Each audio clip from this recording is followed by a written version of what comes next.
Guys, today we've got a massive new Travis Scott Jordan update, new Yeezy stuff is loaded, and the war on fake sneakers has just gone nuclear. Welcome to Sneaky Sundays. In terms of release recap, there isn't that much to go over, at least not that I can think of. The main one was the New Balance 1000, the first GR colorway dropped. Let me know if any of you guys picked these things up, and what do you think of them? If there was any releases I can't think of, let me know down in the comment section what you've been copying this week. With that being said, let's get into this upcoming stuff because we got some pressing things to talk about, and let's kick this off with Travis Scott news. One of the biggest upcoming releases is the Travis Scott Jumpman Jack sale colorway, which is happening on April 30th, which is Tuesday. So a bunch of raffles have loaded up, the Nike Sneakers app has loaded up as well, so I would definitely recommend to enter as many as possible if you are after this pair of shoes. I think they're going to be very limited, at least here in the EU, the UK, we're only going to be getting under 3,000 pairs. At least that's what's estimated as of right now. Now obviously the US will probably get a ton more, but it's still going to be a very limited release, so if you want them, just enter as many as possible, and that's all I can give you. If you do miss out on these,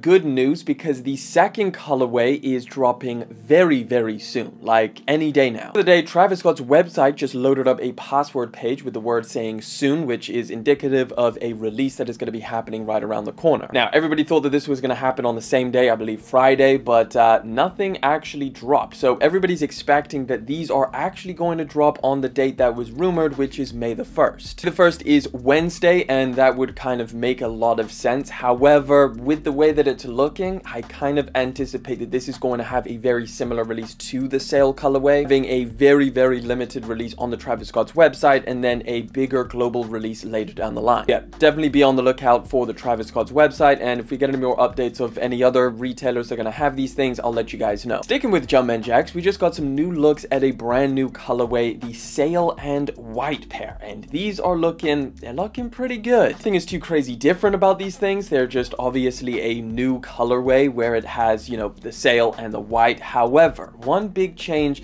is this mysterious logo on the back, which is completely different to the other Jumpman Jacks we've seen. I'm not entirely sure what this is. It looks like some kind of hieroglyphics. Maybe it is something inspired by that. Either way, all we know is that these things should be dropping at some point this year, and we can add these things to the ever-growing list of Jumpman Jack colorways. But another new Travis Scott model, the Sharkidon. This one is in Baroque Brown. I believe this is an unseen colorway. I don't at least remember seeing this one. These pictures are not anything great, like it's a little bit harder to see, but you don't have a reverse swoosh, which is very rare when it comes to Travis Scott sneakers. You have the Travis Scott branding on the back and of course the tongue. By the way, there's no specific release date for these. It seems very early, but I think we're supposed to be getting this Sharkidon model this year. Just got official images of the Futura Labs Nike SB Dunk Low, a highly anticipated release. Now, the only thing is we don't know exactly when they're going to drop. They're supposed to be dropping in May, but we don't have a specific date. That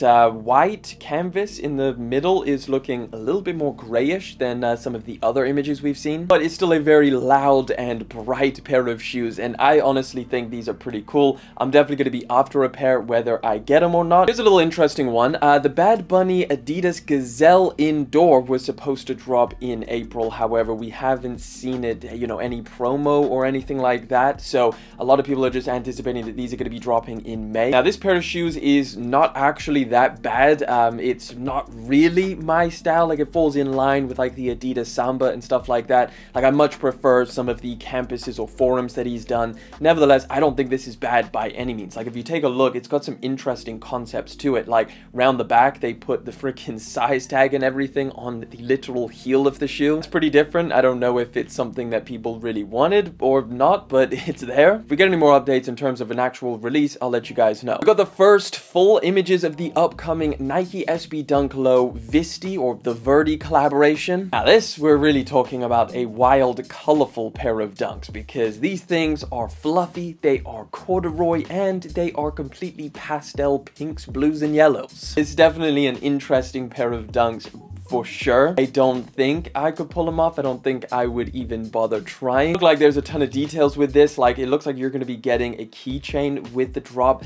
You're also getting custom insoles, which is pretty nice. In terms of release date, we do not have one yet, so we're just kind of waiting to see. It looks like these would be around within the next couple months, so yeah, definitely keep your eyes open. It's a really interesting one from Adidas. So we've got a brand new Samba, but this one is a collaboration with Ding Young Young Zhang. Well, he's a designer, he does his own stuff, but he also worked with Yeezy and designed a lot of their most iconic shoes, like the Yeezy Foam Runner. So did the insulated boot, which maybe is not so iconic, but definitely wild. This is the Samba, which is a little bit underwhelming in terms of the design aspect. I thought with a collaboration like Ding Young Zhang, these things would be crazy. Pretty much just a Samba with some patent leather and a slightly bulkier ankle area. Now, in terms of the release, Soul Retriever is estimating that they're going to be dropping on May the 10th, so I would just keep an eye out for that date. Right, we got a bunch of new colorways of the upcoming AE1 low top model from Adidas. This is Anthony Edwards' signature sneaker that they are now doing in a low top variation, which I think is solid. I think is a good idea because it's going to make it a lot more wearable for lifestyle outfits. They're using that MX pattern that we saw on obviously all of those leaked Yeezy slides and foam runners, but also Adidas used it with their Adidas 22 slide as well. This colorway is, yeah, it's pretty crazy. It's not too bad, but personally not something I would take. It's going to be dropping very, very soon. No specific release date. We've also got this MX version, which is probably even wilder. It's called the Fuchsia. This one is not the low version, but these are going to be dropping in August. It's going to be the debut colorway called the Mural. It's pink and black basically with some, I guess, peachy accent colors. Another mixture effect one, which I definitely prefer. I think this one's a lot more wearable and just a colorway that I think looks pretty solid.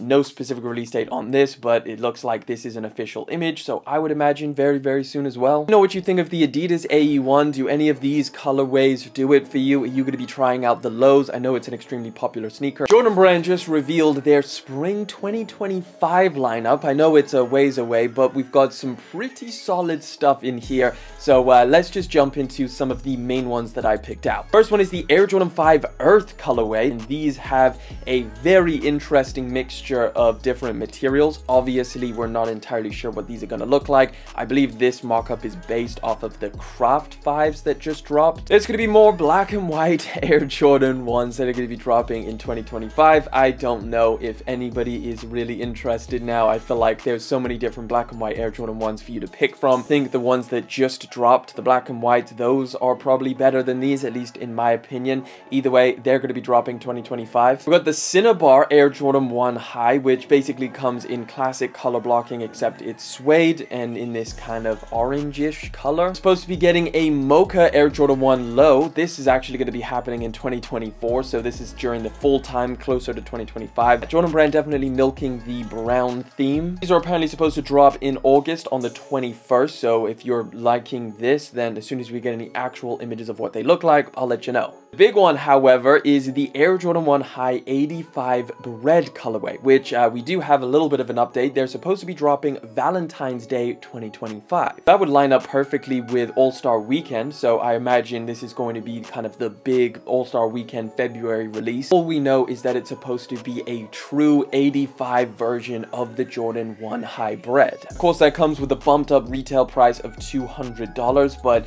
yeah, I could definitely see a lot of people after these. This one I had to show you guys because it's the denim Jordan 1 High that we spoke about a while ago, and I was basically saying that's so weird. Like, the white panels on here look like the denim is bleeding, but it seems like it's definitely something they intended to do because this pair looks like it's almost entirely denim. Some versions that we've seen, some early images of different pairs, they have had a lot less of this bleeding effect happen. I'm just calling it bleeding because that's what it looks like, but really this is an intended design thing. Their release date is July the 20th, so let me know if you're after these. Another spring 2025 release, which could be very, very wild, the Firewood Orange Air Jordan 4. Now, what they do say here is that these are labeled an Air Jordan 4 SP, which usually indicates that it's a special project, i.e. a collaboration. So this could be a collaboration colorway that we're supposed to see. However, we don't know what the collaboration is. Finally, black cats are coming back, but not how you would want them. They're coming, basically, we're getting an all-over black net Jordan 4, which is a new version of the Jordan 4 that we haven't seen yet. I think the mock-ups are being pretty generous with what these things could look like because, I mean, this is not that bad, but it could look pretty wild. If they go crazy with this netting, it just seems like a really random thing to do. Definitely gonna have to wait and see. I don't have the highest of hopes for these things, but let me know what you think. If they came out looking just like this, would you cop them? Yeah, two more 2024 Jordan updates that we gotta go through. First one one is actually looking pretty solid. This is the Air Jordan 1 High Midnight Navy. So these are dropping September 2024. We actually have some images of these things, which are looking pretty solid. I mean, it's kind of like what you would expect, but it is like the Chicago color blocking, just with this deep navy and a sail midsole, which is interesting. I would probably lace swap these out for some white laces, and then I think they could be a very solid option. And the final one is the Air Jordan 1 Low Barons colorway. These are going to be dropping July the 20th or the 13th. It has conflicting release dates here on Sneaker News, so one of those dates, maybe that's split between regions, but yeah, either July the 20th or July the 13th, and this is what they look like. Nothing really too special. I'm okay on these. I would much prefer just grabbing like the Shadow Lows, which are upcoming. Puma and LaMelo Ball just basically announced their latest lifestyle shoe, so not a performance basketball model. Take a look at this.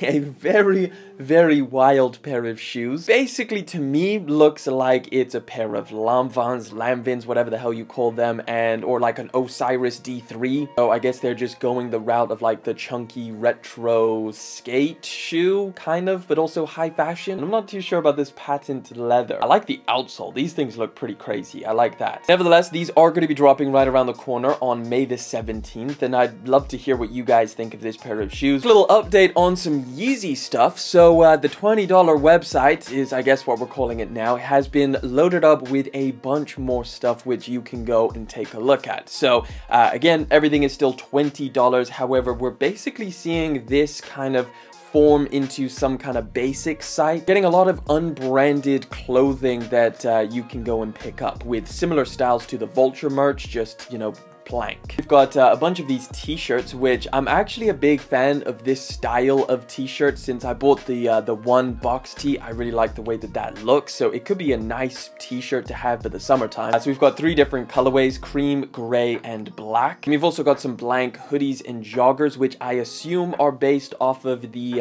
Gosha stuff, the Black Dogs merch. I imagine it's going to be similar kind of quality and feel to that, which if you don't know what that feels like, just, you know, I made a short about it. It's very, very thin. Just depends how you like your hoodies. I think that the fit is pretty decent. It fits pretty nicely. Same colors, but in blank version. So you've got a black and a gray hoodie. You've got black, gray, and cream joggers, which the joggers are pretty solid. Again, just very simple, very easy to throw on. And for 20 bucks, if you're happy with waiting, I think it's kind of worth it. It does say ships in 2 weeks, so I don't know if you want to believe that. Of course, you got the Vultures merch and a little restock of some of the Gap t-shirts, which I believe that some of the Gap stuff has been slowly restocking here and then. Okay, this one is pretty massive, possibly one of the most massive things that has happened in a while when it comes to fake sneakers. As we know, a couple weeks back, I spoke about Panda Buy. The news broke that they were being raided by the police for selling fake sneakers. So if you want a little recap of all of the details, definitely go back and watch that part of the video. So briefly, if you didn't know, Panda Buy is like the place to get fake sneakers. It's where not only just individuals go to buy fake shoes, but it's also where some retailers go to buy the fake shoes and then sell them off, probably some of them as real shoes. It's a huge, huge operation. Definitely the biggest place selling fake sneakers. So authorities raid Panda Buy warehouses. Over 200,000 sneakers seized. Really started as like a team effort. It's not just Nike. It says here, authorities executed the raid after 16 brands reported legal action on Panda Buy for copyright infringement. Nike, Adidas, Supreme are reported among the rights holders. More than 200 public security branch officers, 50 private sector investigators, and local police were involved, according to the reports. Millions of packages for overseas buyers were confiscated, along with 200,000 pairs of sneakers, because again,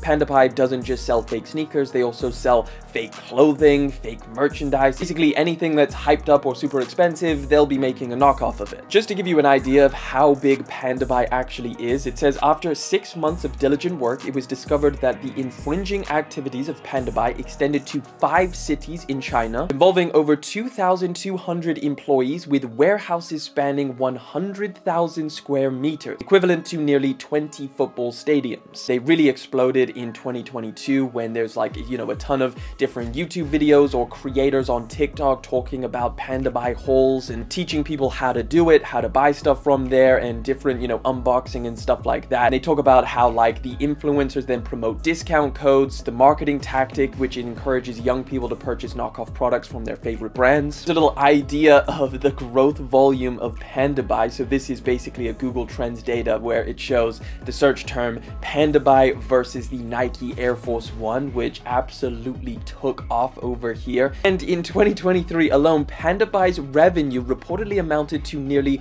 $5.5 billion, with over 50 million pieces of counterfeit goods. Yeah, at the end of the day, Panda Buy looks like they're probably going to be screwed and they're not coming back. Now, what a lot of people are saying is that it's fine, you know, Panda Buy goes away, well, another one will just appear in its place. Like, fake sneakers are not going anywhere. That potentially could be true as well. However, there's more than just this going on against the battle of fake sneakers. StockX has turned down away more than 80 million in fake sneakers. So I think that ever since the Nike and StockX lawsuit, StockX has been, you know, really trying to hustle on cutting out fake sneakers. This is pretty interesting. Obviously, StockX's image has been heavily damaged over the years. Data leaks and selling fake sneakers to Nike, allegedly, which is what Nike accuses them of. Give a little graph of how they reject sneakers or sneakers that don't pass through StockX. Over here is a little bit more detailed on how they're, you know, trying to make things better on their platform. One of the new methods StockX implemented in its anti-counterfeit efforts in 2023 was RFID integration technology. This addition has bolstered the company's ability to authenticate products quickly and accurately. Since the technology was integrated, StockX has scanned over 6 million RFID labels. The items flagged during this process underwent further scrutiny, significantly reducing the risk of counterfeit products slipping through the cracks. And they also introduced a new StockX buyer promise, which basically says, you know, if your shoes are fake, we'll, you know, send you a refund for them. But again, I don't know how successful that has been. It does seem like a lot of the negativity towards StockX has kind of died down. We haven't heard any more dramas. Hey, at least they are implementing some changes. Another huge story that we just got was an update in the Nike versus Omi case. And Omi lost. Omi is ordered to pay Nike $8 million in trademark infringement case ruling. Something that I believe has been going on since 2022. That's when Nike filed the lawsuit against Omi. Here's some examples of the knockoffs that he has made. Now needs to pay $8 million, which is wild. And then also he is no longer able to sell any of these products anymore. I think that goes without saying. Generally speaking, there is some pretty massive updates in the war on fake sneakers from a bunch of different industry giants. I would love to know your thoughts on this down in the comment section. Do you think that this is going to have a massive impact, or do you think that it's just going to spring up again at some point in the future? If you want to check out what sneakers I recommend you buy in 2024, check out that video over there.